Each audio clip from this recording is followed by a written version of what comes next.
रक्ताने घडविला रक्ताने दारी तोरण स्वराज्य बांधलं जिजाऊच्या शिवबाने दारी तोरण स्वराज्य बांधलं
नशीबवाने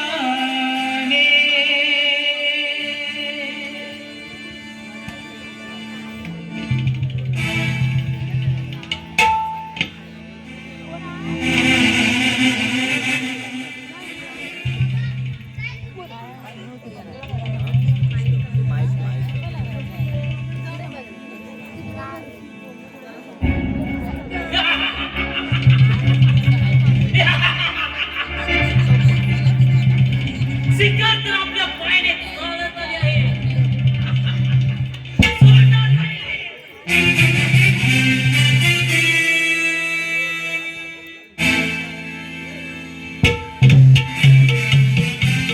सुस्वागतम सुस्वागतम सुस्वागतम. श्री केदारनाथ प्रसन्न वरदान देवी प्रसन्न रंग देवता या रसिकजनांना विनम्र अभिवादन करून श्री बाबू भागोजी गुडेकर प्रस्तुत श्री केदारनाथ नमन नाट्य मंडळ सावर्डे गुडेकर वाणी सहर्ष सादर करीत आहोत. श्री नितीन कांबळे लिखित एक काल्पनिक वगनाट्य अखेर अंत अत्याचाराचा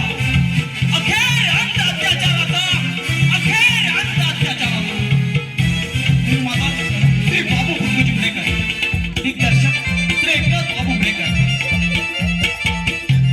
या वगनाट्यात काम करणारे कलावंत राजा अमोल बने, प्रधान बाळा गुडेकर, सेनापती नितीन कांबळे, प्रताप सुयोग गुडेकर, प्रिया आयुष शिगवण, शेतकरी प्रसाद भागे, शिपाई एकनाथ गुडेकर आणि मनोहर गुडेकर. श्री केदारनाथ नमन नाट्य मंडळ सावर्डे गुडेकर वाणी सहर्ष सादर करीत आहोत. श्री नितीन कांबळे लिखित एक काल्पनिक वगनाट्य अखेर अंत अत्याचाराचा अखेर अंत अत्याचाराचा अखेर अंत अत्याचाराचा.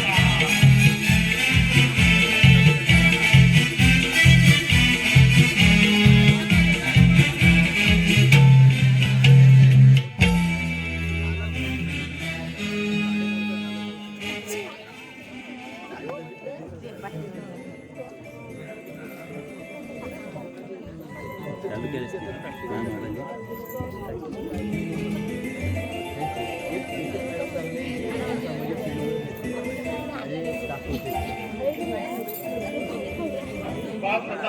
बोला बाबा.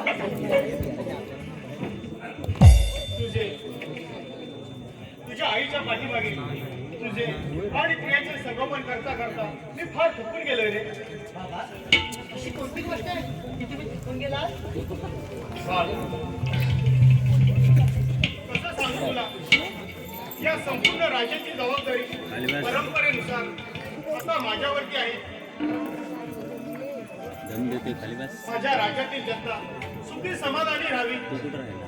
मी म्हणून बरेच परिश्रम घेतले. पण काय बाबा? प्रताप, पण आता या राज्याची परिस्थिती फार वाईट झाली रे. मी पूर्णपणे हरून गेले. या राज्याची खूप भागवता म्हणजे आपल्याला नक्की म्हणायचं तरी काय? महाप्रताप, तुझ्या खांद्यावर जबाबदारी देण्याचं एवढं बळ अजून तुझ्या अंगात नाही.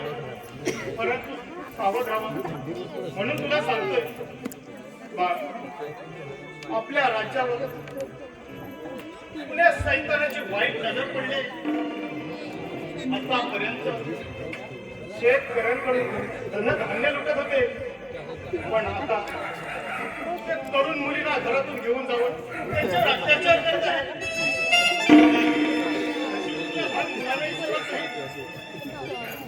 आणि मला इतर मुलींप्रमाणे मला माझ्या प्रियाची सुद्धा काळजी वाटते. तुम्ही काळजी करू नका, सर्व काही ठीक होईल. तुमच्यासारख्या प्रकारचे राजाचे रक्त माझ्या अंगात आहे. जे घडतंय त्याला आपण योग्य ते उत्तर देऊ.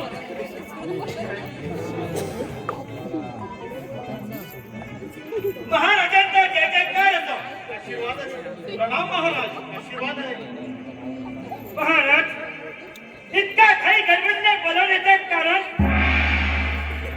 प्रधानजी, सेनापती, राज्यातील परिस्थिती पाहता आमच्या कर्तव्य गेलं आहे असं आम्हाला वाटतंय. एक राजा म्हणून मी प्रजेसमोर सभा हरलोय. महाराज, काय बोलत आला पण? होय सेनापती, राज्यात आया बहिणीनं होणारा त्रास आम्ही नाही थांबू शकत. ही केवळ आमच्या वयानुसार झालेल्या आक्रमकपणाची जाणीव आहे. तसं नाही महाराज, आम्ही त्या नराधमाचा शोध घेतो. शिवाय संपूर्ण राज्यात त्याने लोकांना थंपवण्याचा प्रयत्न केला. त्याच्या विरुद्ध सांगण्यास कोणीच तयार नाही महाराज. पण राज्यातील जनतेचा आपल्यावर विश्वास मात्र ठेवता नाही. म्हणूनच प्रधानजी, आम्ही आपल्याला इतक्या घाई गडबडीत बोलवून घेतलंय. आज आम्ही या राज्याचा कारभार प्रताप यांच्या हाती देण्याचा विचार केला आहे. महाराज, आपला निर्णय योग्यच आहे. आम्ही त्याला सहमत आहोत. युवराजाला लागेल ती मदत करायला आम्ही तयार आहोत. महाराज, आपला तर निर्णय योग्यच आहे. लवकरच आपण युवराजाला राजगादीवर विराजमान करू. ठीक आहे प्रधानजी.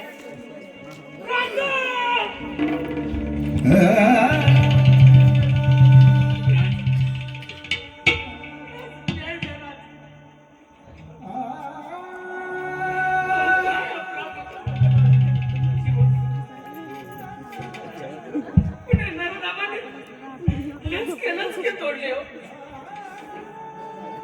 हे रोप माझ्या हाताने वाढवलं, पण कळी पुण्याआधी पुण्या नरधामाने तिच्यावरती घाला लागला. प्रधानजी, सेनापती, काही झालं तरी त्या नराधमाचा शोध लागलाच पाहिजे आणि या शेतकरी बाबांना त्यांचा न्याय मिळालाच पाहिजे. बाबा, आम्हाला आज्ञा द्या. नाही त्या नराधमाचा शीर घरा वेगळं केलं तर नावाचा प्रताप नाही. युवराज, आपण थोडे शांत व्हा. प्रथम या शेतकरी बाबांना न्याय मिळवून देऊया. राजा, माझी मुलगी तर गेलीच, पण राजा एक विनंती आहे तुम्हाला. यापुढे पुण्या बापासमोर त्याच्या लेकराचा जीव टांगणीला नका लावू. विनंती आहे राजा, तुम्हाला विनंती आहे राजा. प्रधानजी, सेनापती, सर्व शक्ती पणाला लावा. त्या हरामखोराला आमच्या समोर हजर करा. तशी आपल्या आज्ञा महाराज. महाराज, पण अशा परिस्थितीत युवराजांच्या हाती सत्ता देणं म्हणजे हे आम्हाला थोडं अवघड वाटत आहे. महाराज, युवराज अजून लहान आहे आणि त्यांनी जर त्या रागाच्या भरात एखादा चुकीचा निर्णय घेतला तर प्रजेचा थोडा राहिलेला विश्वास आपल्यापासून दुरावेल. प्रधानजी, खरं आहे तुमचं म्हणणं. त्यामुळे हा राजकुलाचा निर्णय आपण थोडा स्थगित ठेवूया. जोपर्यंत त्या शेतकरी बाबाला न्याय मिळत नाही तोपर्यंत महाराजच राज्यावर नसतील. ठीक आहे सेनापती, आता लागा कामाला. पण एक गोष्ट मात्र लक्षात ठेवा, काही झालं तरी त्या शेतकऱ्याचा न्याय मिळालाच पाहिजे आणि त्याचं नाव बाहेर समजता कामा नाही. नाहीतर त्याच्याही जीवाला धोका आहे. त्याला पूर्णपणे संरक्षण देणं हे आता आपलं काम आहे. चला लागायला जशी आज्ञा महाराज. चला तर.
सर्व उद्ध्वस्त भेटेल त्या महिलेला सोडणार नाही. त्या लेकाचे लचके तुडे. मग पाहूया मला कोण अडवते ते. बाई, काही झालं तरी का नरकात आपल्यात वागला पाहिजे. प्रधानजी, माझ्या फक्त नजरेसमोर येऊ दे त्याला. माझ्या फक्त नजरेसमोर येऊ दे. एवढा मोठा दगड घेतो आणि त्याच्या गळ्यात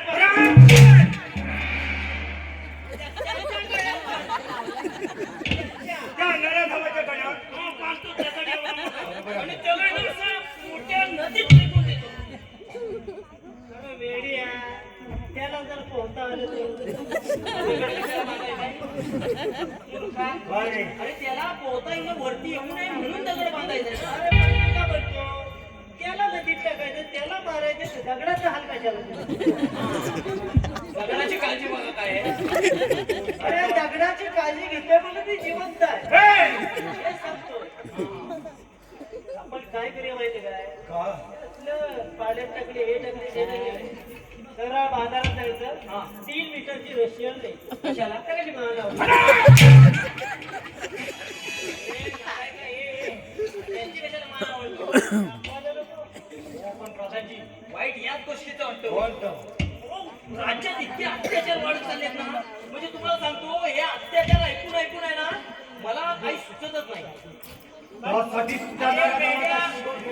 इकडे पुढे. अरे अत्याचार तुला 4 आहे? मला तीनच आहे.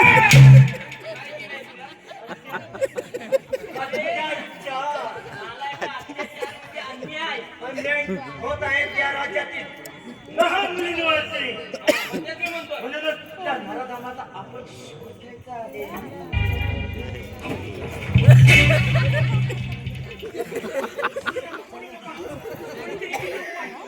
एवढ्या मोठ्या बोलतोय सोबत नाही.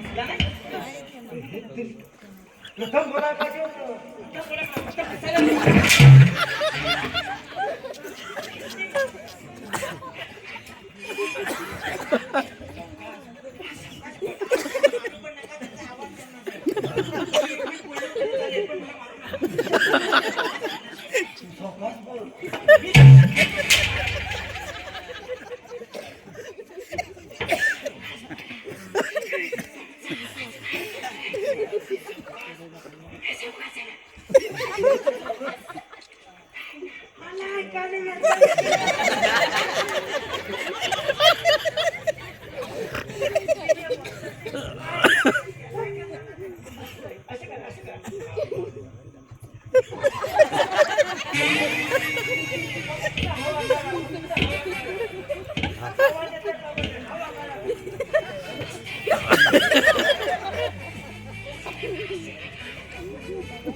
एवढं तरी ऐकायला आलं.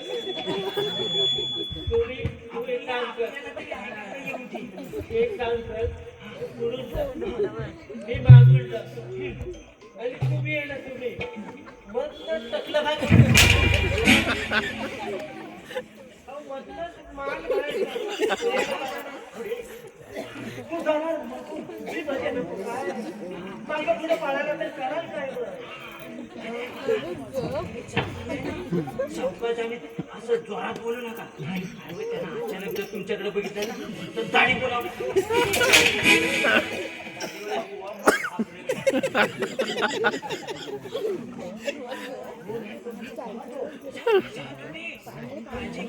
काळजी घ्या नाही डोकं पुढे घालून घ्या.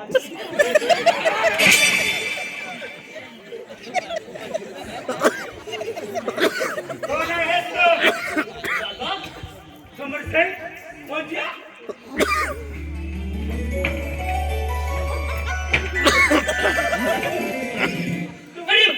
का काय झालं? तुम्ही यांचे भाऊ आहात? अरे होय. तुम्ही यांचे भाऊ आहात? मग तुम्ही जंगलात काय करताय? अरे जंगलात आमचं घर आहे. माझ्या घरात काय काढले?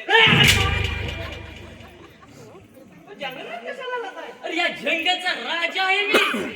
जंगलचा राजा तर वाघ असतो. तुम्ही वाघच आहात. तुमचा दरारा बघितला ना तर वाघासारखाच आहे. म्हणजे तुम्ही वाघच आहात. शेपूट नाही. हो लवकर. ओळखलंच ना का कधी घेतो? त्यांना खायला घर नाही. त्यांना ते घरकुल योजनेमध्ये टाकलं. अरे, घरकुल योजनेत टाकायला. ते काय दरिद्री आहेत काय? कोणाला दरिद्री बोलतो? दरिद्री आहेत ते? ते कर्मदरिद्री आहेत. हे काय बोलतायस? हे बघा, तुम्ही ऐका. तुम्ही आहे ना, तुम्हाला घरदार नसेल तर माझ्याकडे या तुम्ही राहायला. म्हणजे हे काय दादा आहेत ना तुमचे?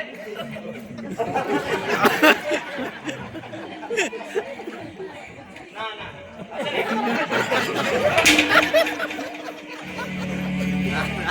मी म्हटलं भावाला बघून रडू आता कसं काय? बाई, आता ते किती करतात? आपण थोडं आजूबाजूला पहा. आणि जर का कोणी सापडला तर त्याला आमच्या सोबत हजर करा.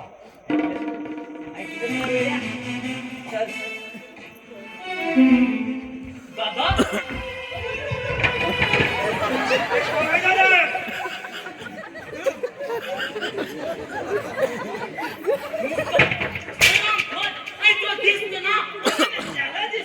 माझी गडबड झाली. अरे काय गडबड काय झाली? झालं? काय झालं? हो आम्ही तिकडे जात होतो ना मागे. त्या झुडपाच्या मागे कोणतरी बसलेला माणूस. कोण कोण होता? होता तो? होता तूच कळलं नाही. मला वाटलं कोणतरी चोर असेल, संशयित असेल म्हणून मी दबक्या पावलाने गेलो. हे काय? दबक्या पावलाने गेलो पण बघितलं नाही मी. काय बघितलं नाही? मला पाय लागून त्याचा डबा उलटा झाला.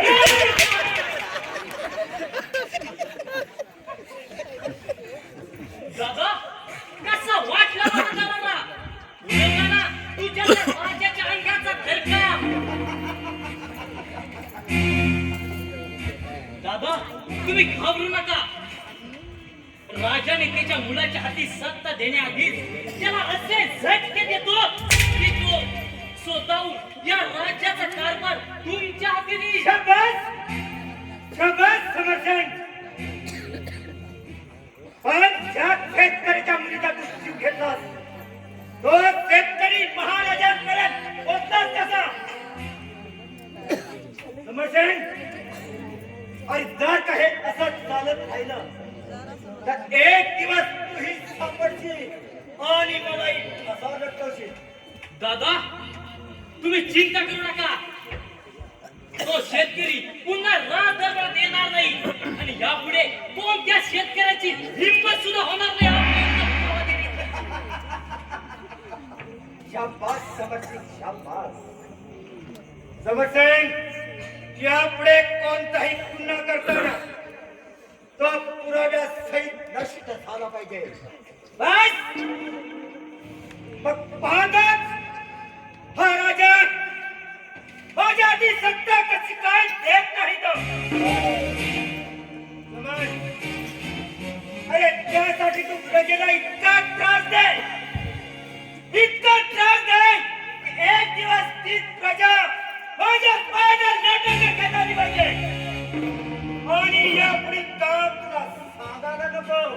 होय दादा. आहे ना बाकीचं सांभाळायला.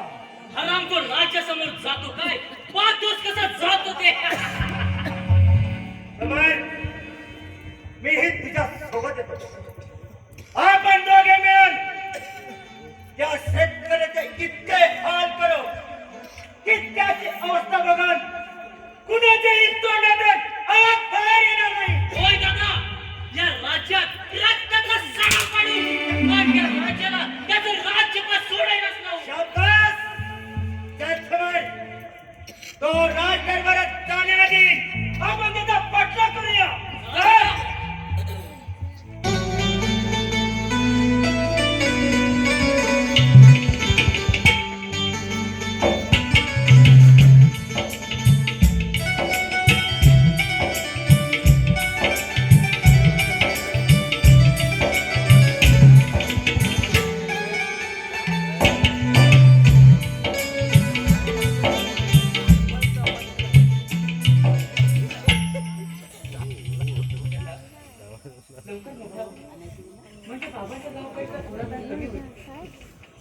हा शत्रू किती वेधून निष्ठुर झाला आहे.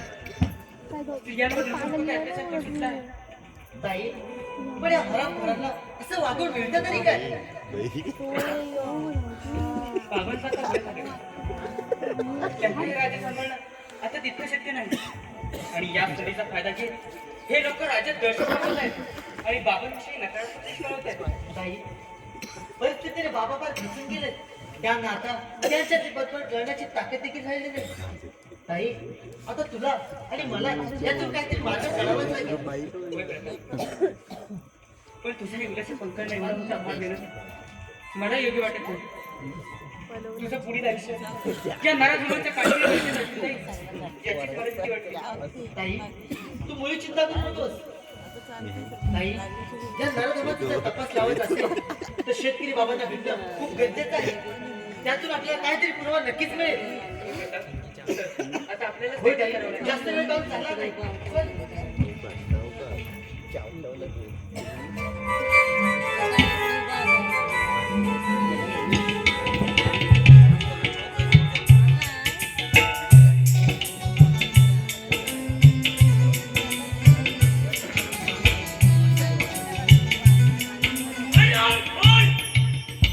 आमच्या इथं भाषासमोर पुरावा देणार काय?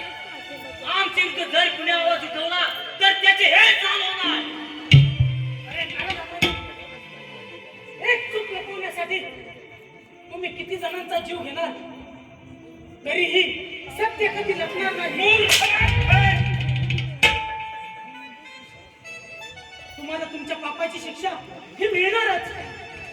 आमची काळजी करू नको. अरे आमचं सत्य लपवण्यासाठी आम्हाला किती जणांचाही बळी घ्यावा लागला तरी चालेल, पण आमचं ध्येय आम्ही साध्य करणार.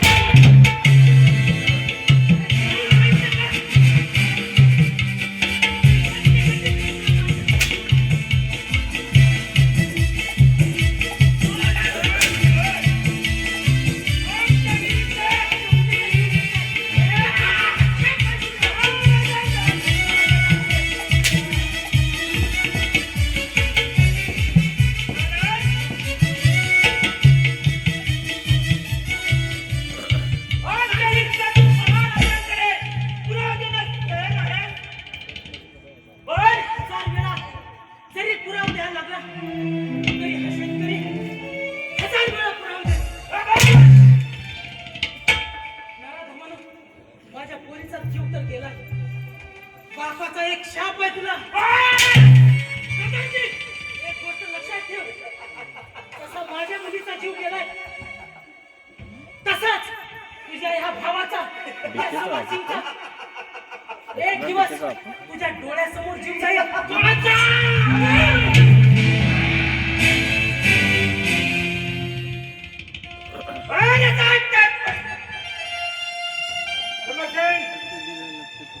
अजून यापेक्षाही आपल्याला देशात करायचं आहे. होय दादा. तो राजा हटवून माझ्या समोर राजशक्तीची भीक घेऊन आला पाहिजे. तर कोणी याच्यात आपण इथून निघालं पाहिजे. काय पाहिजे कसला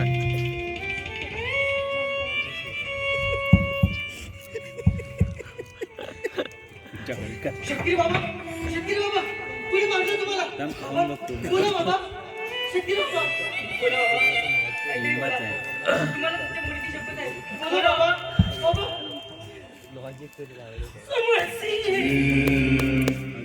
शेतकरी बाबा, बाबा, शेतकरी बाबा, तुमच्या पवित्र आत्म्याची शपथ घेऊन सांगतो, जोपर्यंत त्या समाजाचा फासा लढणार नाही, तोपर्यंत आता मी शांत बसणार नाही. शेतकरी बाबा, शेतकरी बाबा, बोला बाबा.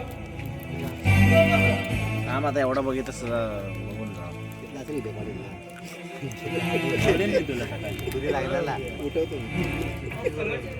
त्याला उठव हे याला उठव नाही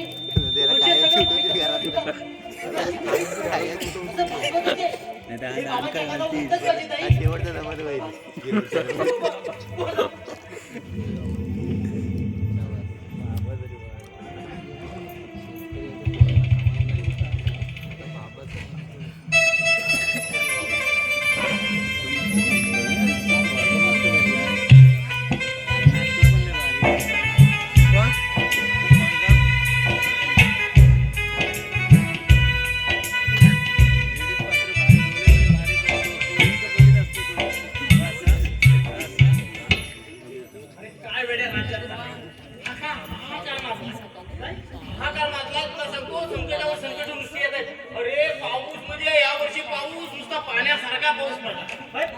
कुठला पाऊस? याला काय काय पाऊस पडलाय म्हणजे शिमग्याला जो चालू झाला ना चंद्राच्या गाठी खायला आला तो अगदी दिवाळीच्या चकल्या खाऊन गेला. म्हणजे लोकांनी भात कापायचं भात पेरायचं का लावणी करायची तेच समजत नाही. कुठला दिवस चालू आहे. आणि त्याच्यात तो पाण्याचं संकट जातं ना जातं तेव्हा हा बिबटे नकोसा जीव गेली. म्हणजे रानात होतं तर गावात नाही यायला या गावात घुसायला वाडीतनं बिबटे घुसायला लागले. पण केवढं संकट आहे. पण हे संकट आले कशा? अरे त्याला जबाबदार आपण माणूसच आहोत. मग जंगल तोडतो मग मोठी झाड तोडायची ते विकायची. आता खुरट्या राहणार झाला रे कोण? ते माणसाची ताकद व्हायची. नाही. आणि कसा आहे हा जो बिबटे आहे ना तो पातळ कातडीचा प्राणी आहे रे. त्याला कसं काट्याकुट्यातनं जायला जमत नाही. आणि आता लोकांनी शेती सोडली. कोण गावात जोडीत नाही, कोण पातेली जमा करीत नाही, कोण लाकडं आणत नाही. गॅस आल्यामुळे लाकडाला पण घेऊन जात नाही. त्याच्यामुळे राहणं जशीच्या तशी हो काटेरी. आणि त्याला जमत नाही त्या काटेरी राहणार. आणि मेन प्रश्न काय आहे ही सगळी शेती सोडून लोक गेली कुठं? हा त्या बिबट्याला प्रश्न पडला. म्हणून तो गावात येतो. नाही तर येणार आहे काय तो रान सोडून गावात नाही यायला. त्याला प्रश्न पडला सगळे गावातली लोक गेली कुठं? म्हणून तो वाडीत. पण वाडीत आला तर दोन म्हाताऱ्या बायका त्याला बोलताना दिसल्या. बाबा काय सांगू तुला ती सगळी बरा शहराकडे गेली. आम्ही दोन म्हाताऱ्या तेवढ्या उरल्या वाय नाही मेलो तर उचलाय पण कोण नाही हो. एवढं त्या बिबट्यानं ऐकला. रडे हो बिबट्या नाही रडे गडबड डोले नुसतं. त्याला पण घाईवरून आलं रे. म्हणजे माणसाची ही अवस्था बघून त्याला घाईवरून आलं. शेवटी त्याला पण राग आला. डायरेक्ट चिपळूणच्या स्टँडवर गेला. बिबट्या गेला काय बिबट्या चिपळूणच्या स्टँडवर गेला. तिथे त्याला समजलं की शहर पुणा शहर आणि मुंबई शहर दोन शहर. पाहिलं मग एसटीन जातो पुण्याला माणसं बघा. हा कुठे गेली माणसं बघायला. थेट गाडीत बसला आणि पुण्यात गेला. बिबट्या तिथं उतरला तर बघतो तर काय माणसं सगळी माणसासारखी आहे. पण भाषा आपली नमली. काय करून राहिला कुठे चाललं रे? नाही म्हणजे कोकणी नाही माणूस. आणि त्याच्यात ती पैसा घ्या तर भयानक पिसाळली. दिवसा ढवल्या पैत्याने वार करतात एखादा. म्हणजे माणसं. आणि त्याच्यामुळे झालं काय या बिबट्याला प्रश्न पडला हा साला कोकणी माणूस नाही. कोकणी माणूस काय राग आला तर भले भले त्या शिव्या घालील. अगदी भांडण करील. अंगावर धावून जाईल. अगदीच नाही ऐकला ते देव दिवस के करील. पण कोणाच्या अंगावर कोयती घेऊन धावणार असा कोकणी माणूस आहे. त्याच्यामुळे ना तो म्हटलं हा कोकणात ना वहीकडे कमी आहे. तिथनं म्हटलं आत्ता जायचं कुठं तर मुंबई शहर. तिथनं लोणावळ्याकडनं खाली उतरला विरारला गेला. विरार मधनं भाईंदर मध्ये पहिला घुसला. बिबट्या येणार काय भाईंदर मध्ये तिथे बघितलं तर हाफ चड्डीवाला माणूस हा म्हटला कोकणातला जाईल. त्याची जो काही पाठ धरला ना तो पुढे धावो हा माग धावो. तो पुढे धावो हा माग धावो. तो बिचारा जीव वाचून एका रूम मध्ये घुसल्याने दरवाजा लावला ना. हा बिबट्या गडबड शोधी त्याला कुठल्या दरवाजात घुसलाय.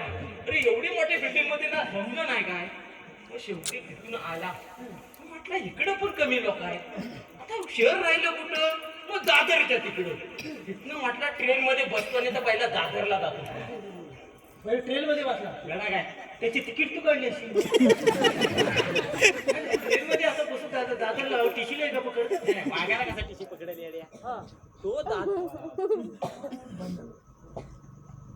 दादरला शहराकडे गेला ना तर आवाज कमी केली.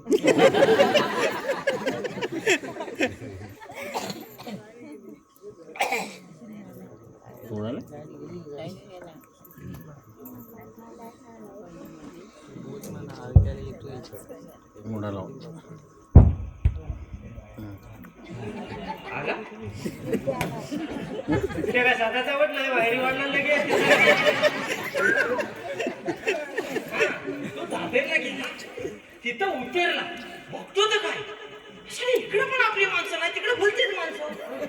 मग याला तिथं समजला का हा आपला कोकणी माणूस मराठी माणूस मुंबईच्या बाहेर फेकला गेला. बिबट्याला गैवरून आला. बिबट्या तिथनं पण निघाला. आता म्हटला थेट गावाला जातो. दादरवरनं दिव्याला गाडी पकडायला येतो. दादर मधनं दिव्याला गाडी पकडून आला. दिव्याला उतरला. बघतो तर काय अरे हा सगळं आपला कोकणात आहे. दिवा अख्खा कोकणात राहिले. कोकणात का दिव्या तुला सांगतो ना तिथं जो बिबट्या राहिलाय तो अजून काही इकडे दिसला नाही. फक्त इलेक्शनच्या टायमिंगला कुठेतरी दिसला मध्ये जास्त. बिबट्या पण हुशार हो, इलेक्शनच्या टायमिंगला असं कुठं काय होतो. आणि दुसरं काय चांगलं देवादेवाचं काम आलं तर बिबट्या आला. पण मी काय म्हणतो, ही सगळी स्टोरी तुला बिबट्या सांगितलं का तुझ्या आजी सांगितलं? याचं आम्हाला पण समजून ते. नाही मी अंदाज लावला. अंदाज लावला. तुला काय असतं? अरे माझी मला अशीच वाटली नाही. काय आंघोळीला गेलो, तिकडून आला बिबट्या. घाबरलो नाही, घाबरलो नाही मी.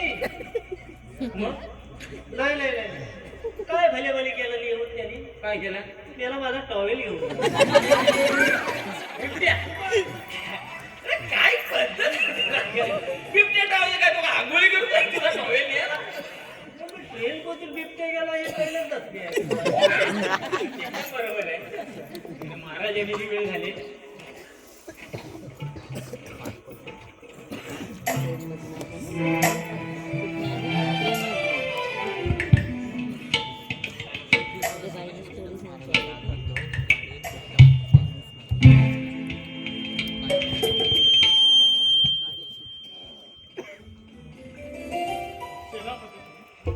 नाही पाहतो या प्रजेचे हाल, किती सहन करू मी त्यांच्या यातना.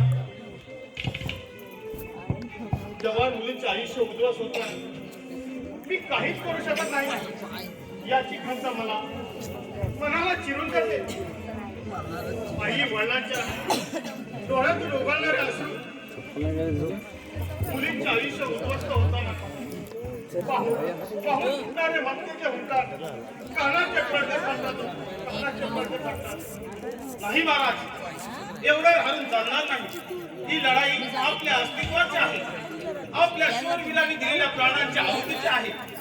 त्या हरामखोरांना कोणत्याचाही भय उरले नाही आणि कोणत्याही कठोर शास्त्राची त्याला तमा नाही. आणि तुमच्याशिवाय त्या रयतेला कोणी उरलेलंच नाही. म्हणून सांगतो महाराज, शरीरात प्राण असेपर्यंत लढू, शरीरात प्राण असेपर्यंत लढू. महाराज, आम्ही खूप प्रयत्न केला पण काहीच आमच्या हाती लागला नाही. महाराज, तो नरडक खूपच हुशार आहे. त्याने एकही गाव मागे न सोडता. पण महाराज, लोकांचा उद्रेक वाढत चालला आहे. सोनू चल आणि याल तुम्ही दोघींनी तर प्रजा दरबार घेऊन धिंगाणा घालेल आणि आपलं नाव एक नाव माझ्या राजा मला इतिहासाच्या पानावर कोरलं जाईल. ओरडाची दिलं आहे मी. महाराज, माफ करा आम्हाला, पण आपण योग्य तो निर्णय घ्यावा.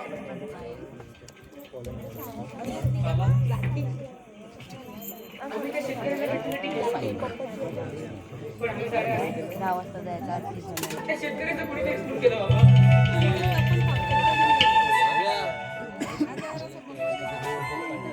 महाराज, पहिला महाराज,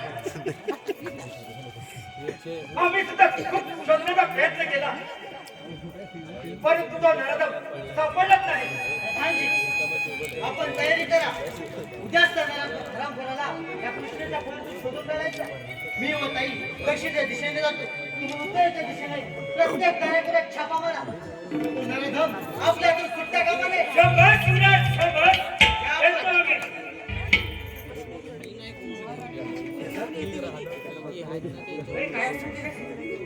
म्हणजे आम्ही समजत नाही. सेनापती, आम्ही शेतकरीला भेटायला गेलो होतो. पण शेतकरी शेवटच्या स्वातंत्र्यामध्ये सुटला होता. आम्ही त्याला विचारणा केली, पण प्राण सोडता सोडता त्याने समरसिंग असं नाव घेतलं. समरसिंग होय बाबा, म्हणजे हा आपला प्रधानजीचा भाऊ. होय. हे परमेश्वरा, ज्यांच्यावर आम्ही विश्वास ठेवला तेच गद्दार निघाले. प्रधानजी, खूप मोठा डाव खेळलायस, खूप मोठा डाव खेळलायस. सेनापती, शेतकरी दरबारात आला असता आपल्या व्यतिरिक्त कोणी दरबारात नव्हतं. मग शेतकरी न्याय मागण्यासाठी आपल्या दरबारात आलाय हे त्या हरामखोराला पोचलंच कसं? शेतकरी दरबारात येण्याआधी ही बातमी प्रधानजी नारायण महाराज सांगत होते. माझ्या वृद्धपणाचा गैरफायदा घेऊन प्रधानजीने आमचा विश्वासघात केलाय. नाही महाराज, आपण चिंता करू नका. आपल्या नावाला डाग लागणार नाही याची जबाबदारी आमची. सेनापती म्हणून ते आपल्या उद्याच्या नियोजनाबद्दल बोलले. म्हणजे प्रधानजी जाऊन हे त्याला नक्कीच तक्रार आणि तो आमच्यावरती हल्ला करण्यासाठी येणारच. हो. तुम्ही मागोमाग येऊन आम्हाला साथ द्या. उद्याच त्या हरामखोरांना रंगी हात पकडू. प्रिया, पण तुझ्या जीवाचं काय बरं वाटतं झालं काय? मी पूर्णपणे खचून जाईल. सेनापती तर हाताच्या फोडाप्रमाणे जपलंय मी तुला. माझ्या राजाची तरुण मुलीचे अब्रूचे घाव मनाला जखमा देऊन गेले आणि त्यात मी माझ्या मुलीचा जीव धोक्यात टाकतोय. बाबा हे तुम्ही बोलता अहो तुमच्यासारख्या शूरवीराच्या पोटी जन्म घेतलाय मी. तिथं सांगतो राणी लक्ष्मीबाई आणि जिजाऊ माता ज्यांच्या आगळचा प्रवास केलाय मी. माझ्यासाठी असंख्य मुलीच्या अर्थ किंकाळ्या माझ्या कानावर पडतात. त्याचे होणारे हाल मी माझ्या डोळ्याने बघते. आणि हे सगळं दृश्य माझ्यासमोर घडत असताना मी माझ्या जीवाची पर्वा करते. बाबा तुम्ही काळजी करू नका. माझ्या ताईच्या पाठीमागे हा तिचा भाऊ खंबीरपणे उभा आहे. तिच्या केसाला धक्का लागणार नाही याची जबाबदारी मी देतो. पण आपल्याला ते काहीतरी तिची उचललीच पाहिजे. आम चांगलं केलं सेनापती आता सर्व जबाबदारी आपल्यावरतीच आहे. युवराजांच्या पाठीमागे खंबीरपणे उभे राहून त्यांना साथ द्या आणि हे राज्य आपले वाचवा. चला बागाचा येईला.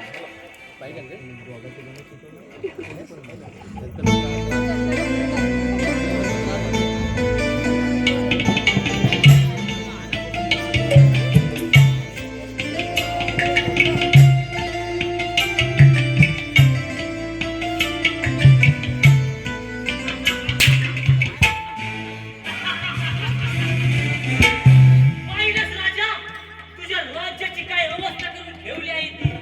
आणि अजूनही तुला खून कुठे असेल तर तुझ्या कुटुंबावरच पाहुण्या तुला वाचवायला कोण येतं ते.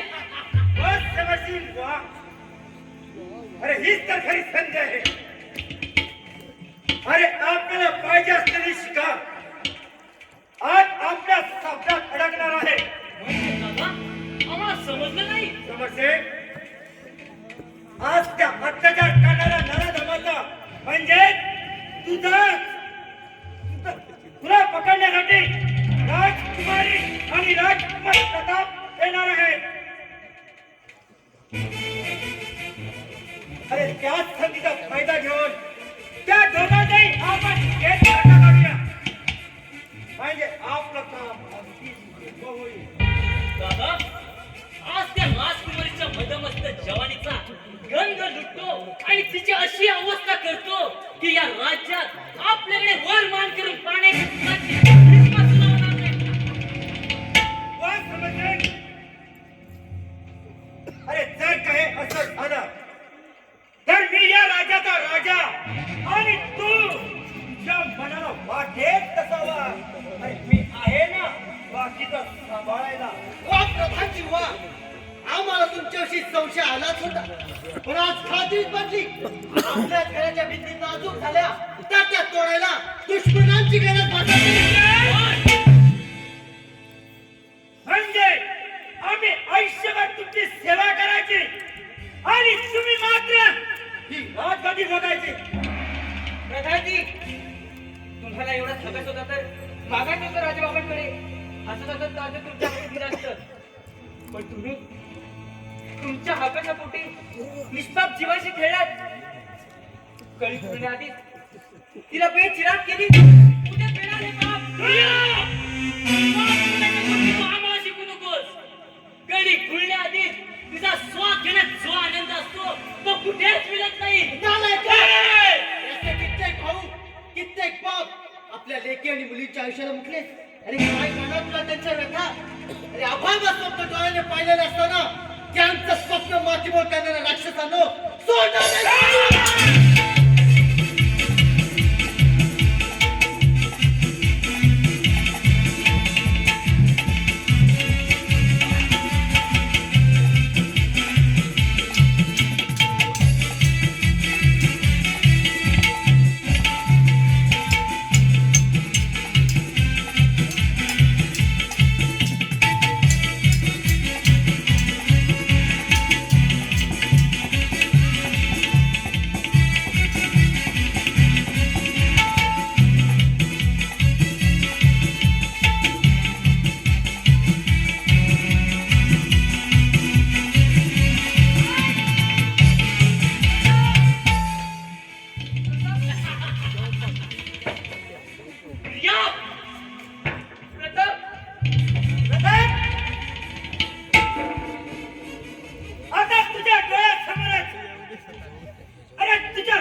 ते तुला घोषणा देखील येणार नाही.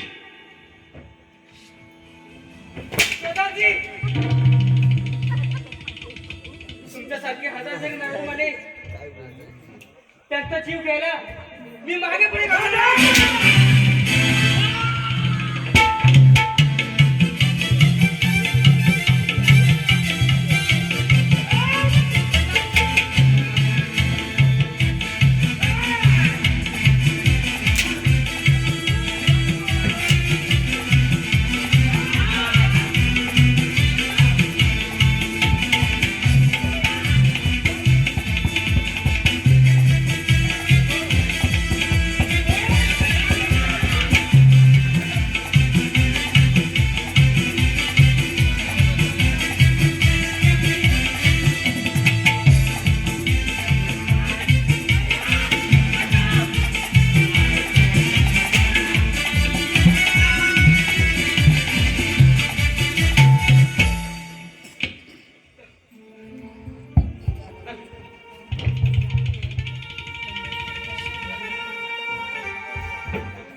तू घाबरू नकोस.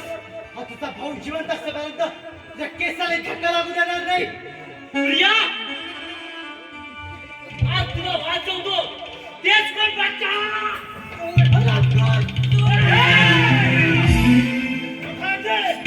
नमक खराब माणसा, ज्या राजाने तुमचा विश्वास ठेवलास त्याच्याच आधी कमी तुझा लाज वाटत नाही. आजपर्यंत आम्ही महाराजांची सेवा केली आणि ही राज्याची मात्र इंग्रजांना. म्हणजे आम्ही यांची फक्त आयुष्यभर सेवा करायची. अरे आम्हालाही आमचं अस्तित्व आहे. कथाजी आया बहिणीची इज्जत लुटून जनतेवर अत्याचार करून त्यांच्या टाळीवरची लोणी खाण्याला राजाने अभिमान मानला. अरे कोणाला लागला आहे सणामध्ये.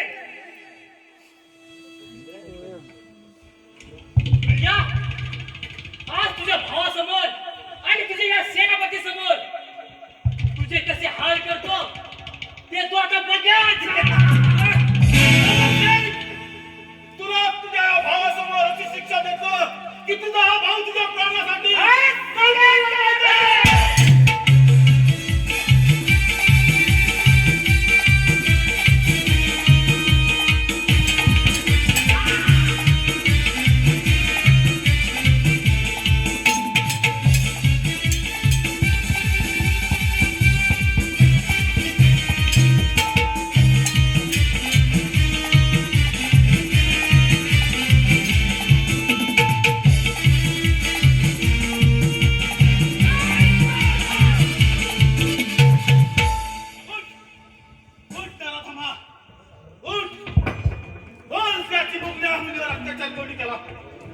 त्या चिमुकलीचा जीव आम्हीच घेतला.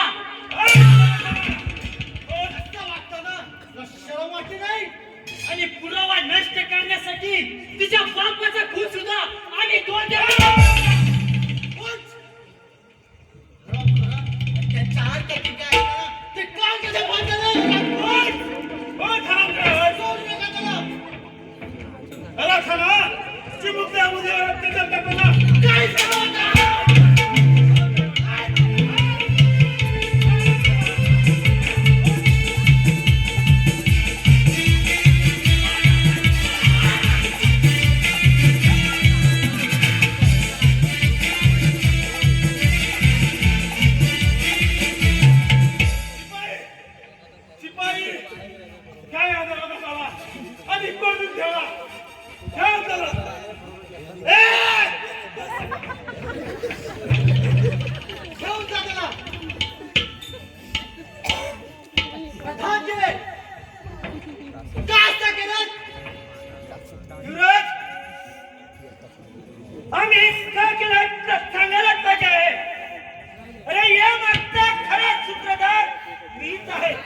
माझ्या समर्थीला अत्याचार करायला सांगितलं.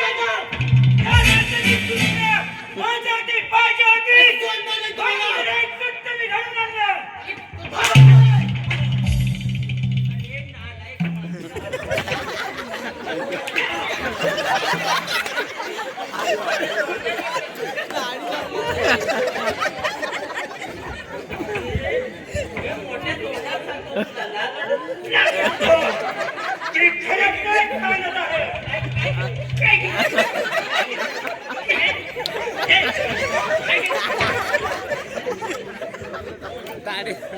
बोलताना लाज वाटते ना, बोलताना लाज वाटायला पाहिजे, ते अभिमानाने त्या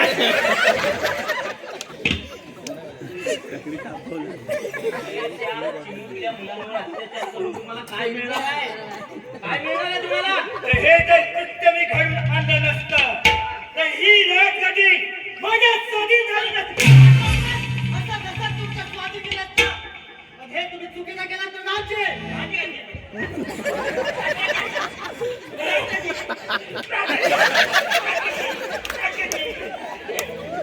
नालायक माणसा, तुला लाज किती वाटते?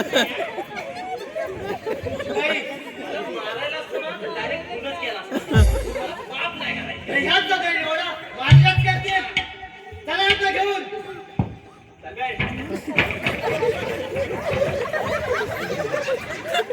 त्याला अर्धा मारूनच देऊ. अरे, लोकांवर अत्याचार करताना कसं वाटतं?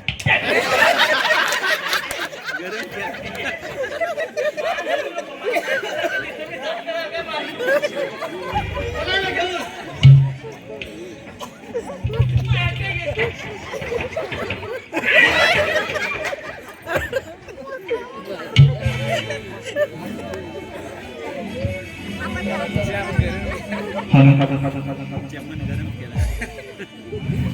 नवरदेवाची आई मीनाक्षी सूर्यकांत उदे यांच्याकडून खास शिपायांसाठी 201 रुपयाचं पारितोषिक आहे. केदारनाथ नमन नाट्य मंडळ सावडी गुडीग्रवाडी त्यांच्याबरोबर धन्यवाद धन्यवाद धन्यवाद.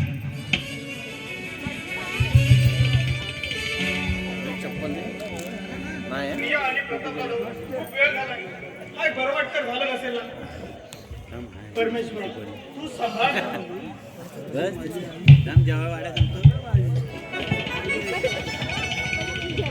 महाराज हे घ्या आपलं त्याने मानवतेला काळी बसलाय जनावरांची लाज सोडून निरपराध जीवन सोडून त्यांचं आयुष्य उद्ध्वस्त करणारे हेच ते दोन हरामखोर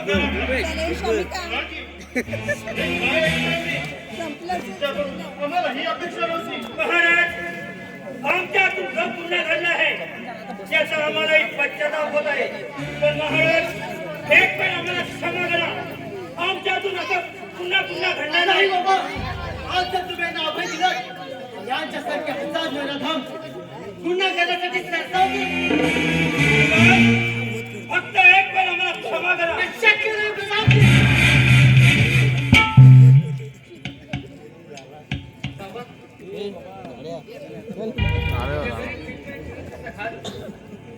ज्या नराधमानेच केलाय. निर्दयी नराधमानं एका बापाच्या काळजाचा तुकडा हिरावून घेतला तुम्ही. तेव्हा तुम्हाला काय कळणार एका बापाचं काळी असंख्य वेदना झेलून ज्या मातेने आपल्या उदरात सांभाळलेला एक गोळा जेव्हा अत्याचारी नराधमाची शिकार होतो त्या मातेच्या अत्याचा तुम्हाला नाही कळणार. महाराज निरपराध गोरगरिबांच्या व्यथा कोणाजवळ मांडताय? हे शारीरिक वास्तव्य राहतो आहे हैवान असली वीज कृत्य करायला मागे पुढे पाहत नाही. सुरुवात करणारा रिक्षा आपल्याला साथ देणारा यांना कठोर शिक्षा द्या. एवढा आगाऊ निर्णय घेऊ नका. हे शासन नाही बघलेले असो. पुन्हा सकाळपासून एका संध्याकाळ लावत शेतात होतो. माझा राजा जन्माला यावा आणि या हरामखोरांना टकावून कडेलाट करावा. आया बहिणीची आदराने होते म्हणून त्या केसाला धक्का न लागणारी शपथ घेणारा राजा आज असता तर भाग्यशाली स्वराज्याचं यांना सोडू नका बाबा.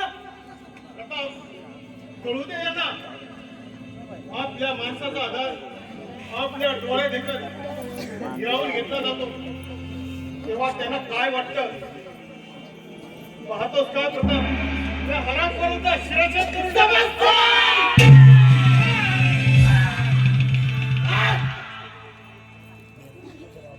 असे एक दोन हरामखोर संपलेत पण असे कित्येक हरामखोर बिंदास्तपणे फिरत आहेत माझ्या आई बहिणींना आणि तरुण मुलींना एकच सांगणं आहे तुमच्या इज्जतीला जर कोणी हात घातला तर त्याचे हात जागे तोडा तुमच्या पाठीमागे माझ्यासारख्या संघ भाऊ उभे राहतील जय हिंद जय महाराष्ट्र